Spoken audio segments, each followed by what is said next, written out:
Sí, vamos a abrir un melón que yo creo que es interesante. ¿Hasta qué punto es bueno diversificar? Porque hay gente que dice que hay que diversificar mucho, otros dicen que no es interesante. Esta es buena. Bueno, en todo caso, volviendo a los mitos y problemas de cultura financiera, la importancia de los términos, ¿no? Normalmente el inversor español se le califica como conservador. Y es una contradicción, porque normalmente el inversor conservador tiende a hacer bastantes malas inversiones en general. Es decir, yo más que conservador, yo creo que el inversor español es miedoso. Y desde este punto de vista, cuando el miedo es fruto, a su vez, como comentaba Albert, de la ignorancia o el desconocimiento. Por eso es tan importante tener conocimiento. El miedo se acaba y se te quita el error de la cabeza de que la bolsa es un casino cuando sabes cómo funciona la bolsa, cuando sabes qué es la bolsa, ¿no? Entonces, es fruto de eso, del miedo y del desconocimiento. El tema de la diversificación. Es cierto que a una mayor concentración, pues si la inversión es buena, la rentabilidad también es mayor. Pero yo creo que una cierta diversificación es más que recomendable. Es desde todo el punto de vista razonable. Pero una diversificación, yo por ejemplo, yo estoy diversificado a nivel de inversiones, pero el grueso de mi inversión está en renta variable. Y dentro de la renta variable, pues no tengo solo una acción, tengo un conjunto de acciones, pero tampoco una inmensidad, porque si entonces la rentabilidad también es más baja. Yo, por ejemplo, a mí me gusta mucho aprender de los que más saben, ¿no? Y a mí me gusta mucho, yo como siempre digo, yo no selecciono acciones, yo selecciono gestores. Y me fío mucho de los que saben de estas cuestiones. Y los gestores en los que yo confío, y que me parecen que son muy buenos en su trabajo, algunos de los mejores tanto de España como de Europa, tienen carteras razonablemente diversificadas, pero estamos hablando de 30 valores.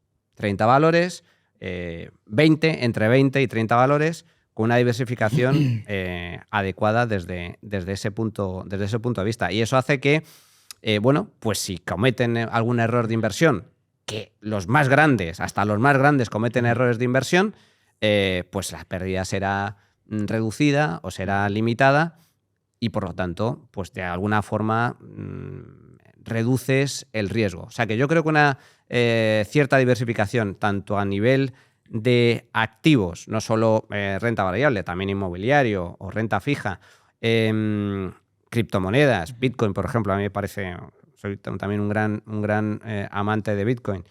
Una cierta diversificación a nivel de activos es algo lógico y razonable, pero, por ejemplo, en renta variable, pues también una cartera mínimamente diversificada yo creo que ayuda mucho a limitar los riesgos. Sí, no implica renunciar a veces a nada. Uno de los inversores más famosos, Peter Lynch, que seguramente muchas lo hayan oído, él ha conseguido un 27% anualizado teniendo carteras de cientos de valores. ¿Cuál es el problema para el inversor particular en este caso? Pues que es muy difícil seguirlos, seguramente. Lo que decías de la diversificación. Si tú tienes, por ejemplo, 10 empresas promotoras, puedes considerar que realmente estás más diversificado que si tienes 2 o si tienes 100 mejor que si tienes 20. Seguramente no, porque toda tu exposición es a un solo sector, seguramente en una sola geografía, etc. Entonces, la clave es tenerlo entre clases de activos, eso es una diversificación real, seguramente también zonas geográficas, sectoriales, y el riesgo individual de cada acción, los estudios dicen a partir de 20 acciones ya el efecto adicional es muy pequeño, entonces no tiene sentido tampoco diversificar por diversificar, no existen tampoco 200 buenas ideas seguramente en un momento dado, ¿no?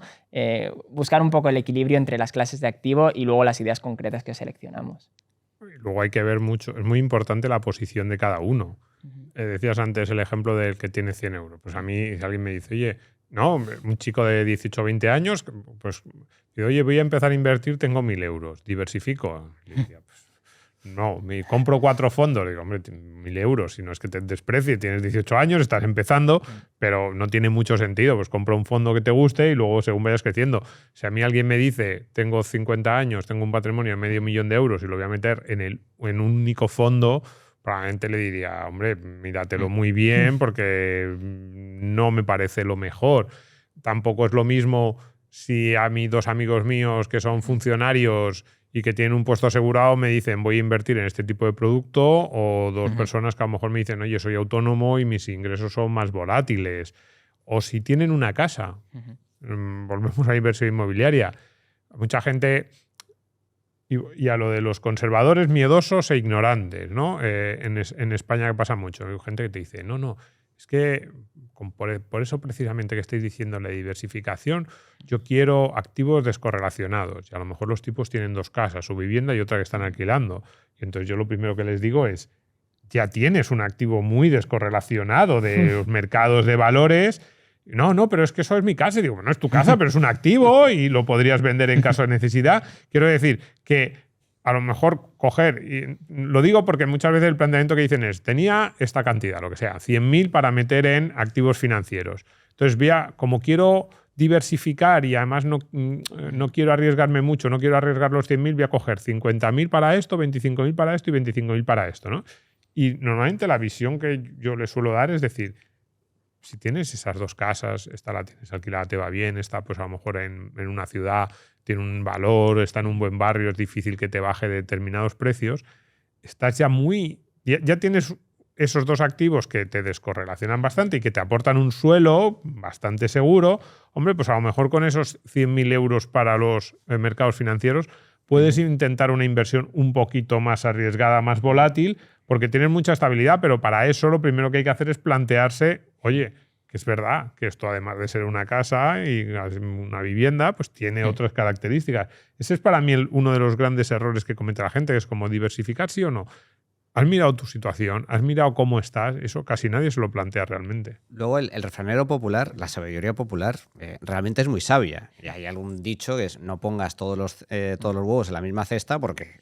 Entonces, eso es pura lógica y puro sentido común. El refranero popular es, además, es fruto de muchos errores a lo largo de la historia de la humanidad. Entonces, la diversificación es absolutamente razonable desde ese punto de vista. Y luego, algo muy importante, que también es otro error a la hora, creo, bastante generalizado a la hora de invertir, que mucha gente se aproxima al mundo de la inversión con la mentalidad de dar el gran pelotazo. Eso es como el que te toca la lotería. ¿Te puede tocar la lotería? Sí. Si compras un décimo, tienes una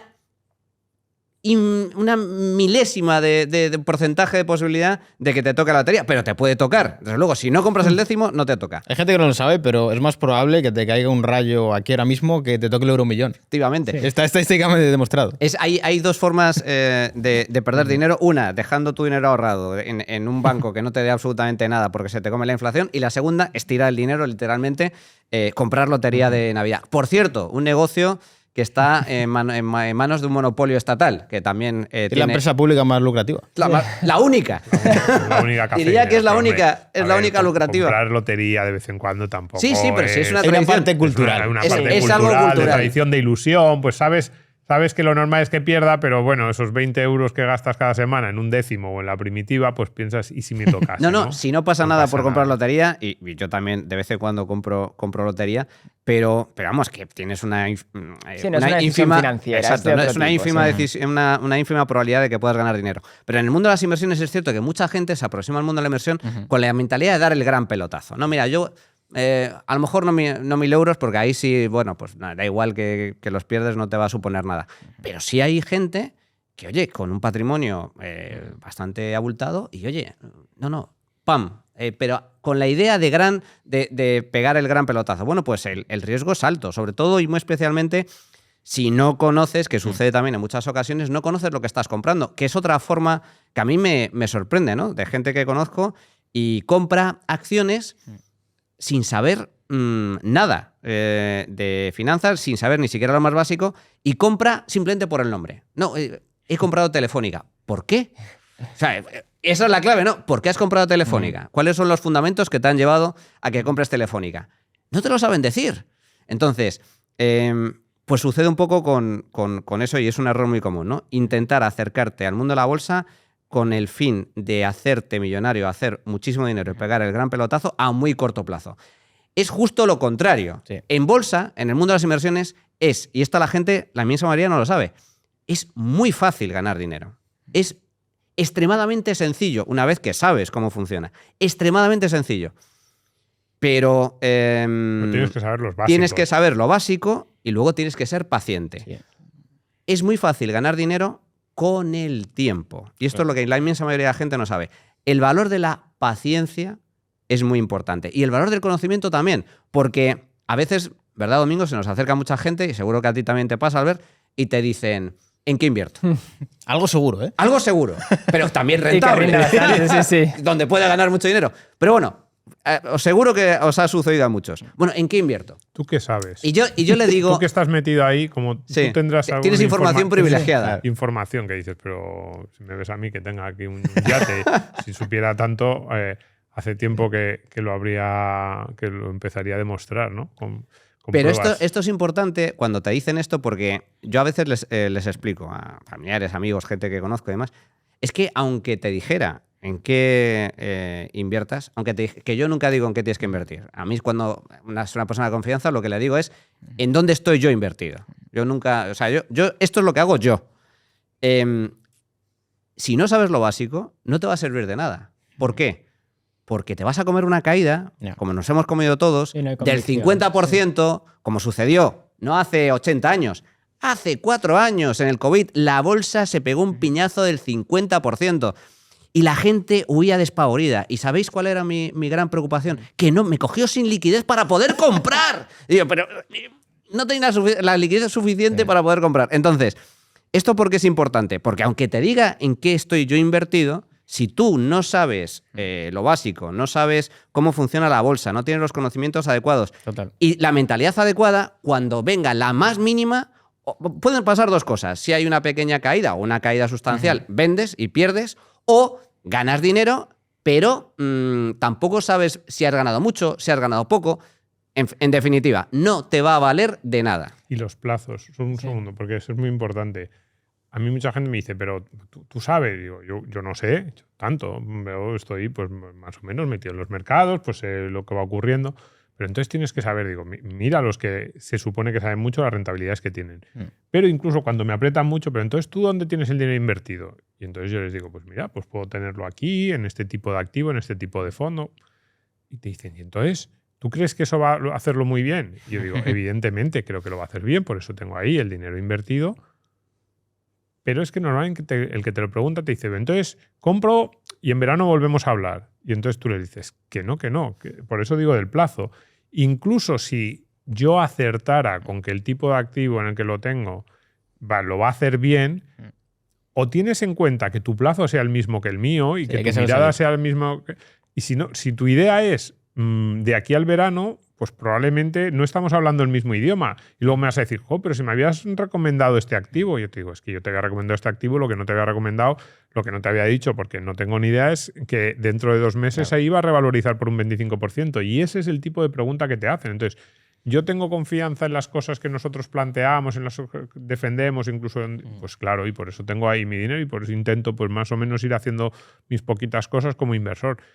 Pero tienes que tener muy claro conocimientos, plazos, coordinación. O sea, saber de que lo que el otro te está diciendo estáis hablando el mismo idioma. Sobre todo también el ciclo en el cual se encuentra el mercado. Porque, por ejemplo, no es lo mismo invertir en oro ahora que hace 10 años. Siempre hay un contexto en el cual a lo mejor el oro es interesante o un contexto en el cual Bitcoin es interesante y cuándo hay que empezar a salir. Sí, exacto. Y que todo forme parte de un proceso, ¿no? Porque mucha gente, vemos las historias, le ha tocado la lotería que decías y luego lo ha perdido. Dice, no es que lo haya perdido, es que realmente puedes tener un golpe de suerte o varios, da igual, pero tienes que tener un proceso detrás que te permita que eso sea replicable en el futuro, ¿no? Un plan financiero realmente, si tú lo basas en el conocimiento, todo eso que te ha salido no bien, porque no es un ejercicio de azar, pero puedes replicarlo a futuro y realmente construir un patrimonio y riqueza. Yo sobre esto se lo comentaba mucho a la gente, sobre todo en el bull market de cripto, el anterior, que lo peor que te puede pasar al empezar a invertir en cripto es el empezar a invertir en bull market. ¿Por qué? Porque sobreestimas tus capacidades de inversor, porque en un bull market todo va bien en cripto, hasta un tonto gana dinero, y llega un punto en el cual sobreestimas tus capacidades hasta tal punto que eres muy ambicioso y lo que te ocurre es como, joder, has ganado mucho, estás bien, estás de puta madre, eres ambicioso y luego te comes una hostia tremenda por no saber medir bien todo esto. De hecho, en el actual contexto, ¿no? Mucha gente habla, y hablando de criptomoneda que tú dices, ¿no? Pues en los ETFs que cambian realmente el panorama, que esto va a ser, y digo, bueno, sí, pero es un arma de doble filo, ¿no? Igual que ahora ha entrado el capital y esto ayuda, pues luego puede salir, y es difícil separar la parte que es de tu habilidad y la parte que es beta o simplemente exposición al mercado, ¿no? Y tenemos el sesgo que antes decíamos de recencia, ¿no? De pensar que lo reciente es extrapolable siempre a futuro, y rara vez es el caso.